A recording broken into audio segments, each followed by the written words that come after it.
వినాయకుడికి ఏనుగు తల ఎందుకు వచ్చిందో మీకు తెలుసా? చాలా మందికి తెలిసిన కథ వేరు. కానీ దాని వెనుక ఉన్న అసలైన నిజం వేరు. వినాయకుడికి ఉన్నది ఒక మామూలు ఏనుగు తల కాదు. అది ఒక రాక్షసుడి తల. నమ్మడం కష్టంగా ఉందా? అయితే ఈ వీడియోని చివరి వరకు చూడండి. ఈ కథ విన్న తర్వాత మీరు ఖచ్చితంగా షాక్ అవుతారు. ఇంకెందుకు ఆలస్యం?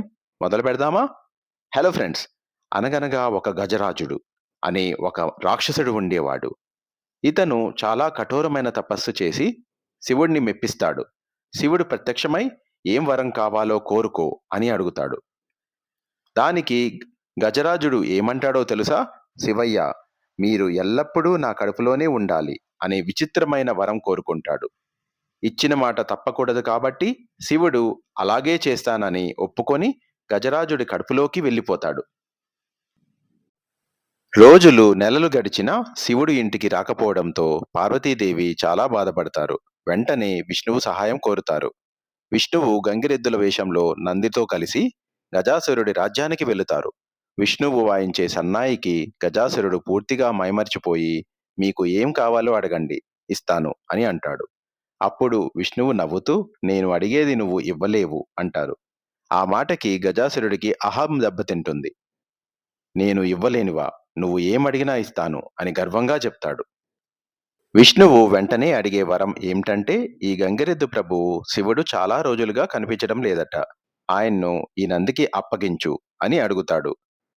గజాసురుడు ఆశ్చర్యపోతాడు. శివుడిని తన కడుపులోంచి బయటికి తీయాలంటే తన కడుపు చీల్చుకోవాలి, అంటే తన మరణం ఖాయం అని అర్థమవుతుంది. అప్పుడు గజాసురుడు వినయంగా శివుడికి నమస్కరించి, పరమేశ్వర, అహంకారంతో నేను చేసిన తప్పును క్షమించండి. నేను చనిపోయిన తర్వాత కూడా ఈ ముల్లోకాల్లో నా శిరస్సును పూజించేలాగా మీరు చేయాలి స్వామి అని కోరుకుంటాడు. వెంటనే గంగిరెద్దు రూపంలో ఉన్న నంది వేగంగా వచ్చి తన కమ్ములతో గజాసురుడి పొట్టను చీల్చేస్తుంది. గజాసురుడి పొట్టలోంచి ఒక దివ్యమైన వెలుగు వస్తుంది. ఆ వెలుగులోంచి మన పరమశివుడు బయటికి వస్తారు. శివుడు గజాసురుడి తల మీద చేయి పెట్టి, గజాసుర, నువ్వు నా పరమ భక్తుడివి, నువ్వు అనుకున్నది జరుగుతుంది అని వరమిస్తారు.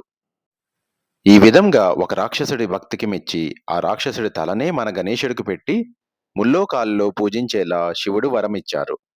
అసలు గణేశుడు ఎలా జన్మించాడో మీకు తెలుసా? పూర్తి వీడియో కామెంట్లో ఉంది. వెంటనే వెళ్ళి ఆ వీడియో లింక్ని ఓపెన్ చేసి చూడండి.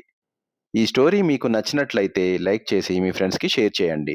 మరిన్ని ఇలాంటి వీడియోస్ కోసం మా ఛానల్ని సబ్స్క్రైబ్ చేసుకోవడం మర్చిపోవద్దు.